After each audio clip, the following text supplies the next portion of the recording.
Loneliness can affect everyone, no matter your age, gender, social status, wealth or location.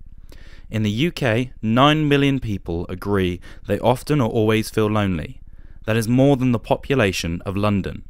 And nearly 60% of 18 to 34-year-olds say they have experienced feeling lonely. For some, loneliness has become a chronic condition that can lead to anxiety and depression.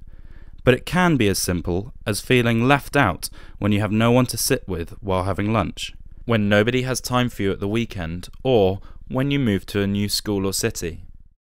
Being lonely and being alone are not the same thing.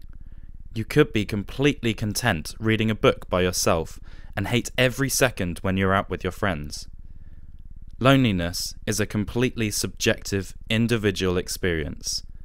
A popular misunderstanding about loneliness is that only people with poor social skills can become lonely, but several studies have found that even the most extroverted people can be affected. Everyone can be affected by loneliness because it's a part of our biology. Loneliness is a bodily function, like hunger. Hunger is a way your body tells you to look out for your physical needs. Loneliness tells you to pay attention to your social needs. This need to have constant social connections stems from millions of years ago, when it was essential that you became part of a group or tribe. Getting enough to eat, staying warm, and looking after offspring was virtually impossible alone, so our ancestors developed social techniques to keep each other together and therefore safe. That is why loneliness is so painful. The loneliness epidemic we see today really only started in the 16th century. Western culture began focusing on the individual. Intellectuals started thinking less about the collectivism of the Middle Ages, and the church stressed individual responsibility. As our world rapidly became more advanced, this trend accelerated more and more. Today, we meet less people in person and instead travel great distances while leaving our social net behind.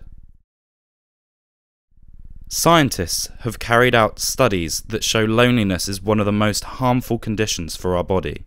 It weakens our immune system, makes us age faster, and increases risks from diseases such as cancer and Alzheimer's.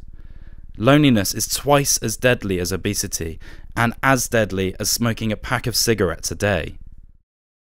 The first step to conquering loneliness is to accept that it is a totally normal feeling and nothing to be ashamed of. Literally everybody feels lonely at some point in their life. One of the most important things to remember is to stop before reacting to a situation. Was that interaction really negative, or was it actually neutral or even positive? Then there is how you think about the world around you. Do you enter a situation and have already decided it is going to go bad? Of course, every situation is different, and sometimes just introspection alone isn't good enough. If this is the case, please seek out professional help. It is not a sign of weakness, but of courage.